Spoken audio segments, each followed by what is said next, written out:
कृष्णाय वासुदेवाय हरये परमात्मने प्रणतः क्लेशनाशाय गोविंदाय नमो नमः।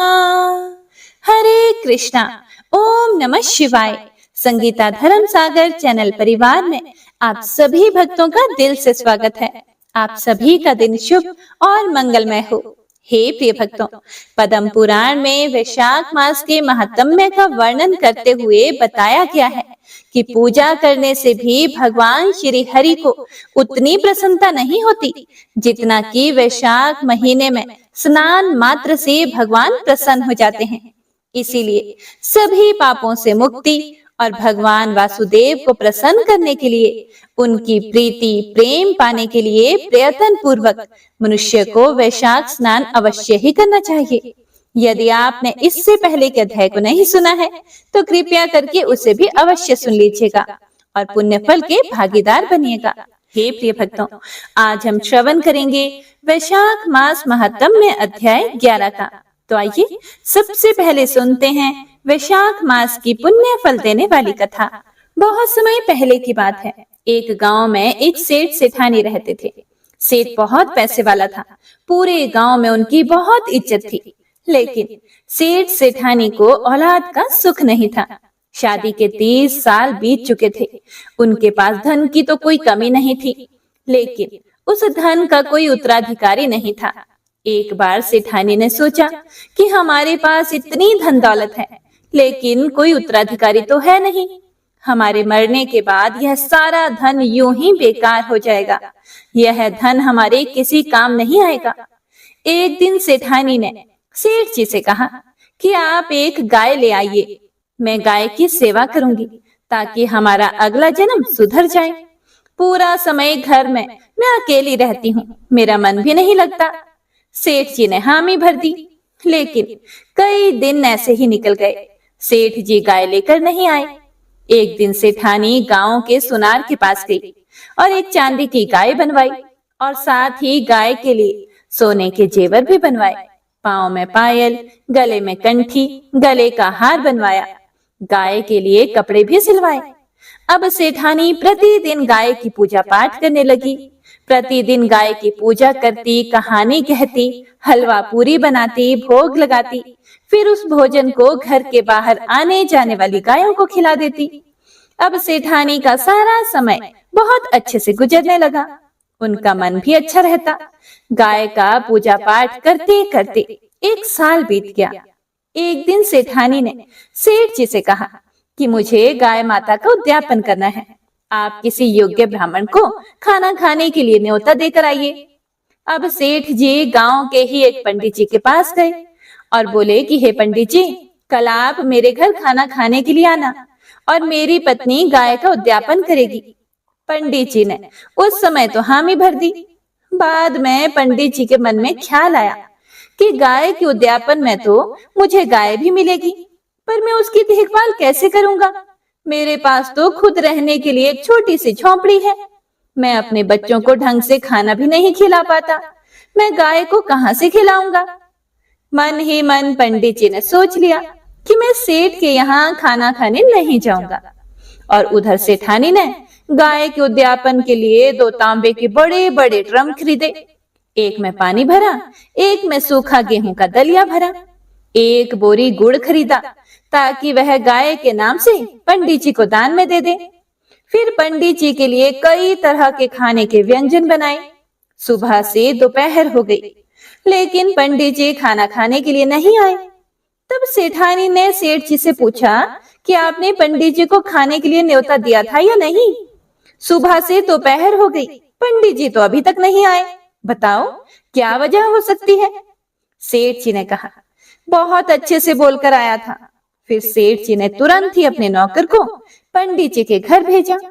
नौकर पंडित जी के घर गया और बोला कि पंडित जी, आप सेठ जी के यहाँ क्यों नहीं आए?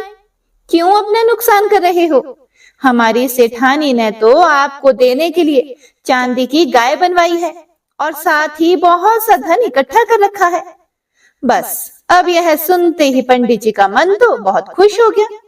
वो तुरंत ही तैयार होकर नौकर के साथ सेठ जी के घर पहुंच गए। सेठानी ने पंडित जी का खूब आदर सत्कार किया। पंडित जी को खूब सारा धन मिला।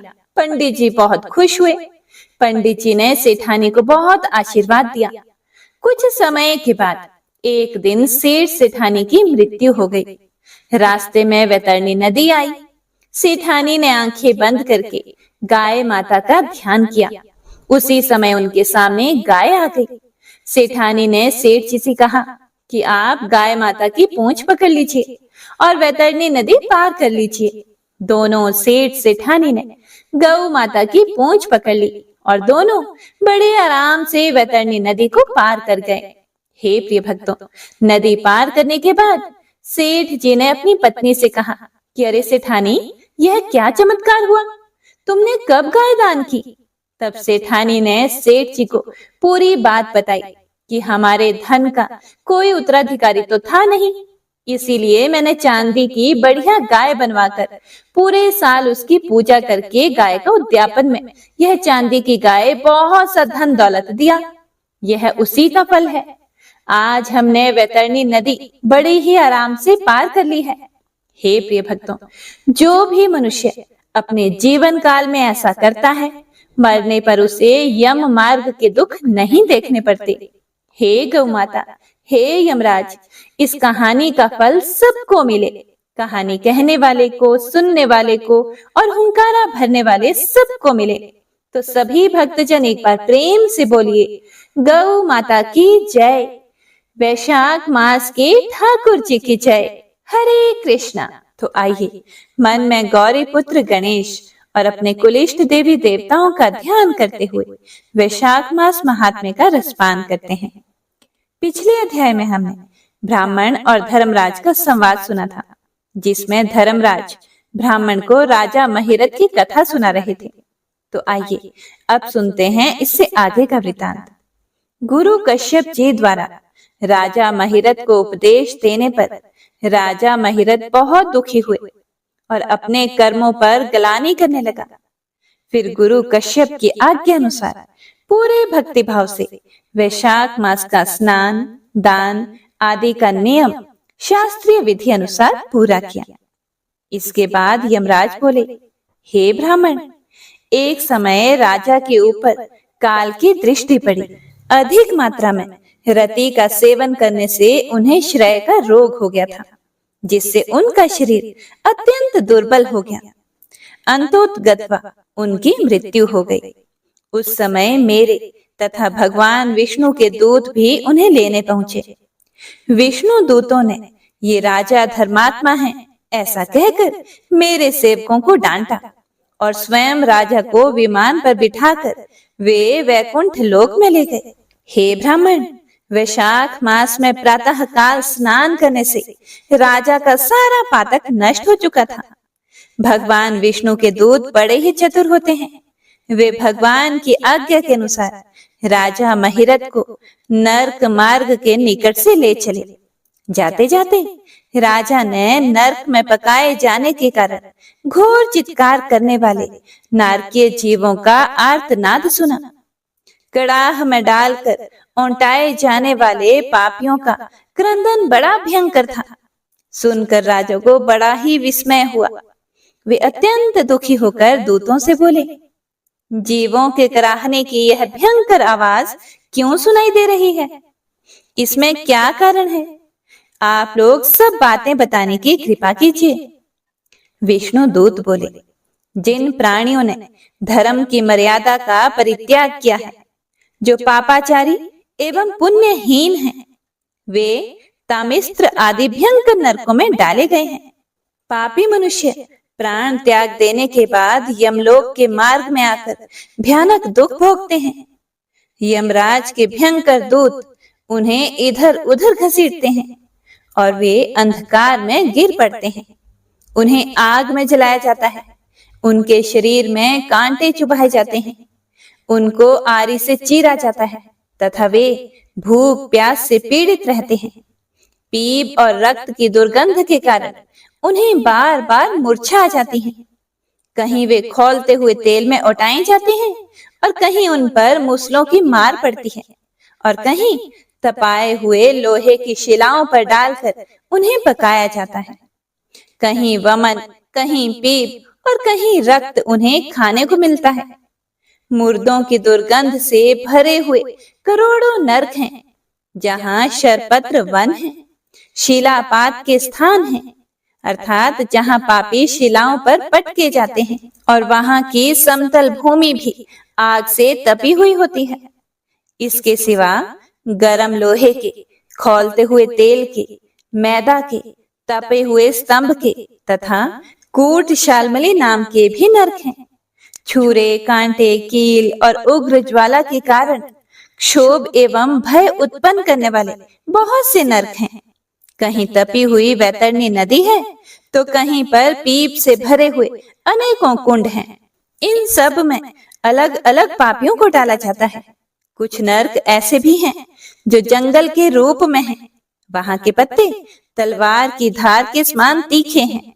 इसी से उन्हें 80 पत्र वन कहते हैं। वहां प्रवेश करते ही नर नारियों के शरीर कटने और छिलने लग जाते हैं। कितने ही नरक घोर अंधकार तथा आग की लपटों के कारण अत्यंत दारुण प्रतीत होते हैं। इनमें बार बार यातना भोगने के कारण पापी जीव अनेक प्रकार के स्वरों में रोते और विलाप करते हैं। हे राजन, इस प्रकार ये शास्त्र विरुद्ध कर्म करने वाले पापी जीव कराहते हुए नरक यातना का कष्ट भोग रहे हैं। उन्हीं का यह क्रंदन हो रहा है। सभी प्राणियों को अपने पूर्वकृत कर्मों का भोग भोगना ही पड़ता है। पराई स्त्रियों का संग प्रसन्नता के लिए किया जाता है, किंतु वास्तव में वह दुख ही देने वाला होता है। 2 घड़ी तक किया हुआ विषय सुख का आस्वादन अनेक कल्पों तक दुख देने वाला होता है। हे राजन, तुमने वैशाख मास में प्रातः स्नान किया है। उसकी विधि का पालन करने से तुम्हारा शरीर पावन बन गया है। उससे छूकर बहने वाली वायु का स्पर्श पाकर ये क्षण भर के लिए सुखी हो गए हैं। तुम्हारे तेज से इन्हें बड़ी तृप्ति मिल रही है। इसी से अब ये नरकवर्ती जीव कराहना छोड़कर चुप हो गए हैं। पुण्यवानों का नाम भी यदि सुना या उच्चारण किया जाए तो वह सुख का साधक होता है, तथा उसे छूकर चलने वाली वायु भी शरीर में लगने पर बड़ा ही सुख देती है। यमराज जी कहते हैं, करुणा के सागर राजा महिरथ अद्भुत कर्म करने वाले भगवान श्री विष्णु के दूतों की यह बातें सुनकर द्रवित हो उठे। निश्चय ही साधु पुरुषों का हृदय मक्खन के समान होता है। जैसे नवनीत आग की आंच पाकर पिघल जाता है, उसी प्रकार साधु पुरुषों का हृदय भी दूसरों के संताप से संतप्त होकर द्रवित हो उठता है। उस समय राजा ने दूतों से कहा, इन्हें देखकर मुझे बड़ी ही व्यथा हो रही है। मैं इन व्यथित प्राणियों को छोड़कर जाना नहीं चाहता। मेरी समझ में सबसे बड़ा पापी वही है जो समर्थ होते हुए भी वेदनाग्रस्त जीवों का शोक दूर ना कर सके। यदि मेरे शरीर को छूकर बहने वाली वायु के स्पर्श से ये जीव सुखी हुए हैं, तो आप लोग मुझे उसी स्थान पर ले चलिए, क्योंकि जो चंदन वृक्ष की भांति दूसरों के ताप दूर करके उन्हें आह्लादित करते हैं, तथा जो परोपकार के लिए स्वयं कष्ट उठाते हैं, वे ही पुण्य आत्मा हैं। संसार में वे ही संत हैं जो दूसरों के दुखों का नाश करते हैं, तथा पीड़ित जीवों की पीड़ा दूर करने के लिए जिन्होंने अपने प्राणों को तिनके के समान निछावर कर दिया है। जो मनुष्य सदा दूसरों की भलाई के लिए तत्पर रहते हैं, उन्होंने ही इस पृथ्वी को धारण कर रखा है। जहाँ सदा अपने मन को ही सुख मिलता है, वह स्वर्ग भी नरक के ही समान है। इसीलिए साधु पुरुष सदा दूसरों के सुख से ही सुखी होते हैं। जहाँ नरक में गिरना अच्छा, प्राणों से वियोग हो जाना भी अच्छा, किंतु पीड़ित जीवों की पीड़ा दूर किए बिना एक क्षण भी सुख भोगना अच्छा नहीं है। यह सुनकर दूत बोले, हे राजन, पापी पुरुष अपने कर्मों का ही फल भोगते हुए भयंकर नरक में पकाए जाते हैं। जिन्होंने दान, होम अथवा पुण्य तीर्थ में स्नान नहीं किया है, मनुष्यों का उपकार तथा कोई उत्तम पुण्य नहीं किया है, यज्ञ, तपस्या और प्रसन्नता पूर्वक भगवान नामों का जप भी नहीं किया है, वे ही परलोक में आने पर घोर नरकों में पकाए जाते हैं। जिनका शील स्वभाव दूषित है, जो दुराचारी, व्यवहार में निंदित, दूसरों की बुराई करने वाले एवं पापी हैं, वे ही नरकों में पड़ते हैं। जो पापी अपने मर्म भेदी वचनों से दूसरों का हृदय विदीर्ण कर डालते हैं तथा जो पराई स्त्रियों के साथ विहार करते हैं, वे नरकों में पकाए जाते हैं। हे महाभाग, हे भोपाल, आओ अब भगवान के धाम को चलें। तुम बहुत ही पुण्यवान हो, इसीलिए अब तुम्हारा यहाँ ठहरना उचित नहीं है। फिर राजा ने कहा, हे विष्णु दूतगण, यदि मैं पुण्य आत्मा हूँ तो इस महाभयंकर यातना मार्ग में कैसे लाया गया? मैंने कौन सा पाप किया है तथा किस पुण्य के प्रभाव से मैं विष्णु धाम को जाऊंगा? आप लोग मेरे इस संशय का निवारण कीजिए। फिर दूत बोले कि हे राजन, तुम्हारा मन काम के अधीन हो रहा था, इसीलिए तुमने कोई पुण्य यज्ञानुष्ठान अथवा यज्ञावशिष्ट अन्न का भोजन नहीं किया है, इसीलिए तुम्हें इस मार्ग से लाया गया है। किंतु लगातार 3 वर्षों तक तुमने अपने गुरु की प्रेरणा से वैशाख मास में विधि पूर्वक प्रातः स्नान किया है तथा महापापों और अति पापों की राशि का विनाश करने वाले भक्त वत्सल विश्वेश्वर भगवान मधुसूदन की भक्ति पूर्वक पूजा की है। यह सब पुण्यों का सार है। केवल इस एक ही पुण्य से तुम देवताओं द्वारा पूजित होकर श्री विष्णु धाम को ले जाए जा रहे हो। हे राजन, जैसे एक ही चिंगारी पड़ जाने से तिनकों की राशि भस्म हो जाती है, उसी प्रकार वैशाख में प्रातः स्नान करने से पाप राशि का विनाश हो जाता है। जो वैशाख में शास्त्रोक्त नियमों से युक्त होकर स्नान करता है, वह हरि भक्त पुरुष अति पापों के समूह से छुटकारा पाकर विष्णु पद को प्राप्त होता है। यमराज कहते हैं, हे ब्राह्मण, तब दया सागर राजा ने उन जीवों के शोक से पीड़ित होकर भगवान श्री विष्णु के दूतों से विनय पूर्वक कहा, साधु पुरुष प्राप्त हुए ऐश्वर्य का, गुणों का तथा पुण्य का यही फल मानते हैं कि इनके द्वारा कष्ट में पड़े हुए जीवों की रक्षा की जाए। यदि मेरा कुछ पुण्य है तो उसी के प्रभाव से ये नरक में पड़े हुए जीव निष्पाप होकर स्वर्ग को चले जाएं और मैं इनकी जगह नरक में निवास करूंगा।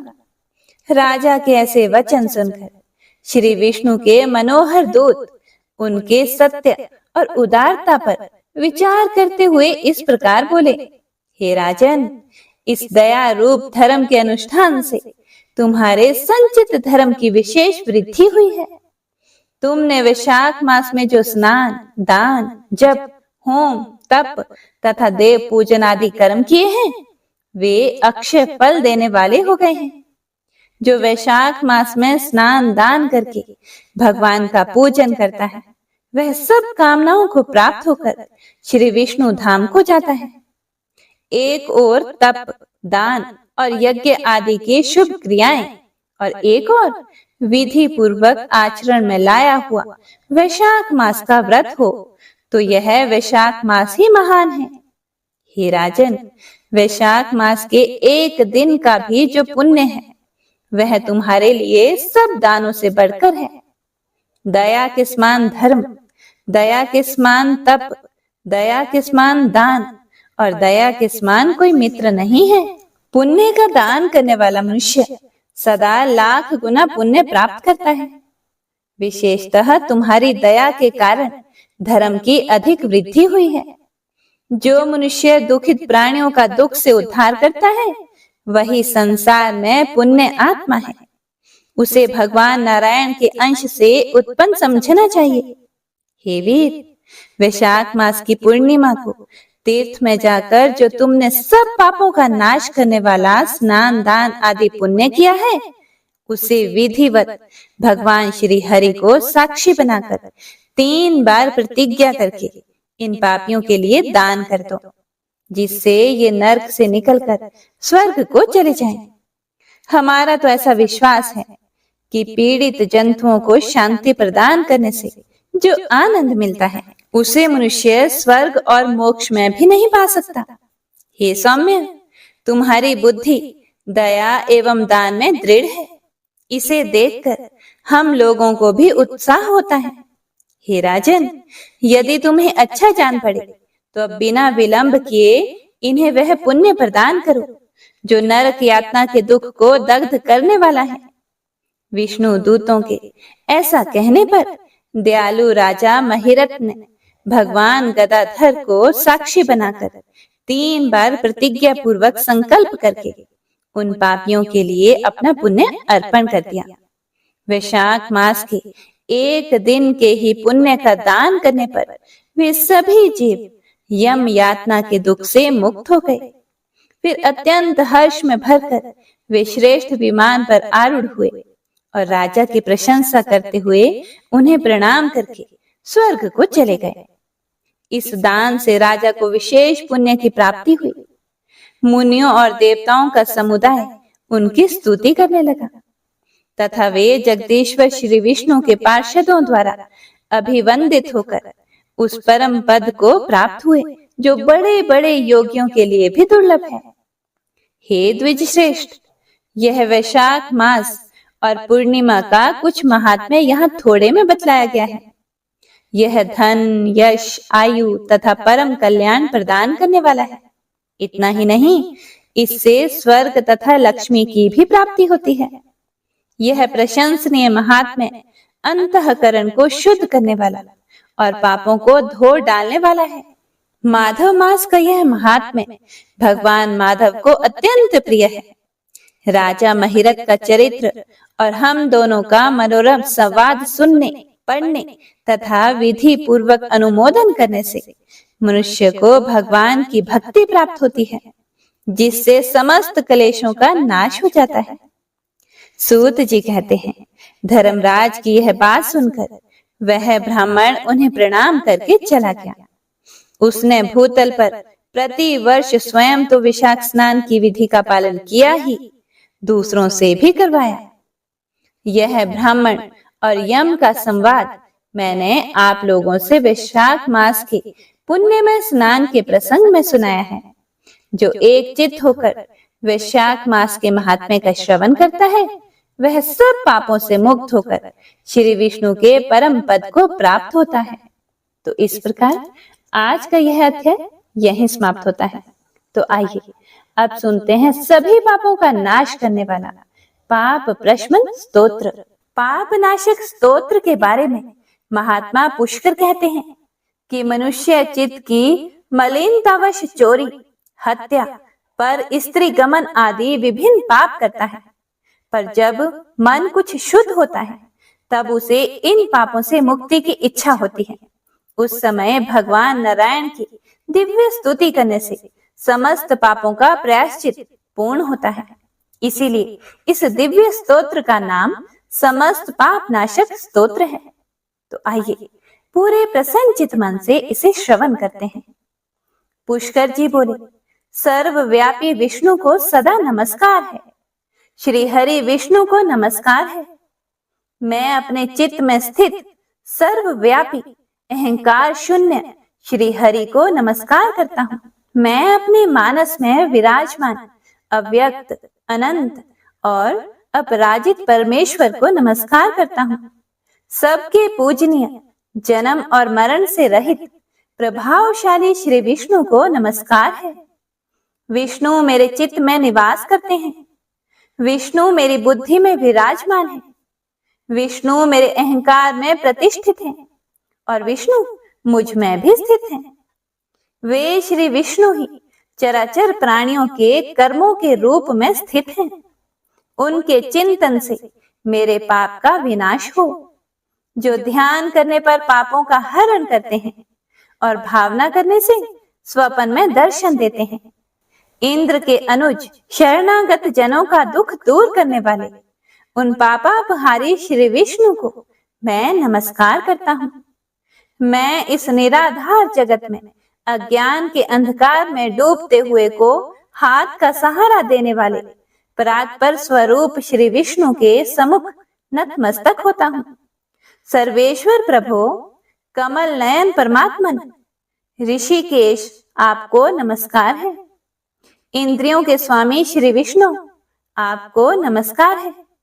नृसिंह, अनंत स्वरूप गोविंद, समस्त भूत प्राणियों की सृष्टि करने वाले केशव, मेरे द्वारा जो दुर्वचन कहा गया हो अथवा पाप पूर्ण चिंतन किया गया हो, मेरे उन सभी पापों का प्रशमन कीजिए। आपको नमस्कार है। हे केशव, अपने मन के वश में होकर मैंने जो ना करने योग्य अत्यंत उग्र पाप पूर्ण चिंतन किया है, उसे शांत कीजिए।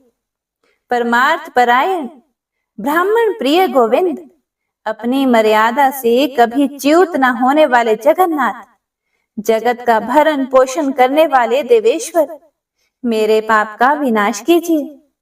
मैंने मध्याह्न, अपराह्न, सायंकाल एवं रात्रि के समय जानते हुए अथवा अनजाने शरीर, मन एवं वाणी के द्वारा जो पाप किया हो, आपके इन तीनों नामों पुंडरीकाक्ष, ऋषिकेश और माधव, इन तीनों नामों के उच्चारण से मेरे वे सभी पाप क्षीण हो जाएं। हे कमल नयन, हे लक्ष्मीपते, इंद्रियों के स्वामी माधव, आज आप मेरे शरीर एवं वाणी द्वारा किए हुए पापों का हनन कीजिए। आज मैंने सोते, खाते, खड़े, चलते अथवा जागते हुए मन, वाणी और शरीर से जो भी नीच योनि एवं नरक की प्राप्ति कराने वाले छोटे अथवा बड़े पाप किए हों, भगवान वासुदेव के नाम के उच्चारण से वे सभी पाप नष्ट हो जाएं। जो पर ब्रह्म, परम धाम और परम पवित्र हैं, उन श्री विष्णु के संकीर्तन से मेरे पाप लुप्त हो जाएं, जिसको प्राप्त होकर ज्ञानी जन फिर लौटकर नहीं आते। जो गंध, स्पर्श आदि तन्मात्राओं से रहित हैं, श्री विष्णु का वह परम पद मेरे संपूर्ण पापों का शमन करे। महात्म्य, जो मनुष्य पापों का विनाश करने वाले इस स्तोत्र का पठन अथवा श्रवण करता है, वह शरीर, मन और वाणी जनित समस्त पापों से छूट जाता है एवं समस्त पाप ग्रहों से मुक्त होकर श्री विष्णु के परम पद को प्राप्त होता है। इसीलिए किसी भी पाप के हो जाने पर इस स्तोत्र का जप करें। यह स्तोत्र पाप समूहों के प्रायश्चित के समान है। कृच्छ्र आदि व्रत करने वाले के लिए भी यह श्रेष्ठ है। स्तोत्र, जप और व्रत रूप प्रायश्चित से संपूर्ण पाप नष्ट हो जाते हैं। इसीलिए भोग और मोक्ष की सिद्धि के लिए इनका अनुष्ठान करना चाहिए। श्री विष्णु सुनिए विनय, सेवक की चित लाए, कीरत कुछ वर्णन करो, दीजिए ज्ञान बताए। नमो विष्णु भगवान खरारे, कष्ट नशावन अखिल बिहारी, प्रबल जगत में शक्ति तुम्हारी, त्रिभुवन फैल रही उजियारी। सुंदर रूप मनोहर सूरत, सरल स्वभाव मोहनी मूरत, तन पर पीतांबर अति सोहत, बैजंती माला मन मोहत। शंख चक्र कर गदा बिराजे, देखत दैत्य असुर दल भाजे, सत्य धर्म मद लोभ न गाजे, काम क्रोध मद लोभ न छाजे। संत भक्त सज्जन मन रंजन, धनुज असुर दुष्टन दल गंजन, सुख उपजाए कष्ट सब भंजन, दोष मिटाए करत जन सज्जन। पाप काट भव सिंधु तारण, कष्ट नाश कर भक्त उबारण, करत अनेक रूप प्रभु धारण, केवल आप भक्ति के कारण। धरणी धेनु बन सुमिहि पुकारा, तब तुम रूप राम का धारा, भार उतार असुर दल मारा, रावण आदिक को संहारा। आप वराह रूप बनाया, हिरण्याक्ष को मार गिराया, धर्म तस्य तन सिंधु बनाया, 14 रत्नन को निकलाया। अमिलख असुरन द्वंद्व मचाया, रूप मोहनी आप दिखाया, देवन को अमृत पान कराया, असुरन को छवि से बहलाया। कूर्म रूप धर सिंधु मझाया, मंद्राचल गिरि तुरंत उठाया। शंकर का तुम फंद छुड़ाया, भस्मासुर को रूप दिखाया। वेदन को जब असुर डुबाया, कर प्रबंध उन्हें ढूंढवाया। मोहित बनकर खल ही नचाया, उसी ही कर से भस्म कराया। असुर जलंधर अति बलदाई, शंकर से उनकी नहीं लड़ाई। हार पार शिव सकल बनाई, कीन सती से छल खल जाए। सुमिरन कीन तुम्हें शिवरानी, बतलाई सब विपत कहानी। तब तुम बने मुनीश्वर ज्ञानी, वृंदा की सब सुरति बुलानी।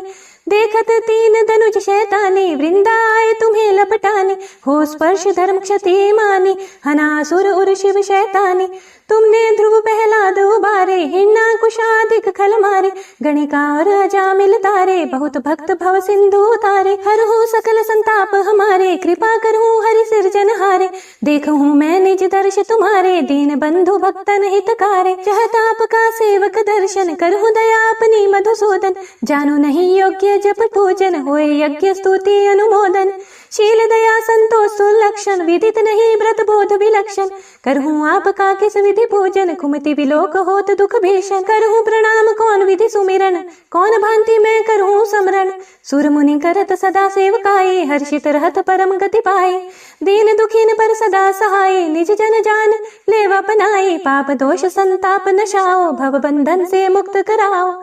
सुख संपत्ति दे सुख उपजाओ, निज चरणन का दास बनाओ। निगम सदा ये विनय सुनावे, पढ़े सुने सो जन सुख पावे। इति श्री विष्णु चालीसा संपूर्ण। प्रेम से बोलिए विष्णु भगवान की जय, माता लक्ष्मी की जय।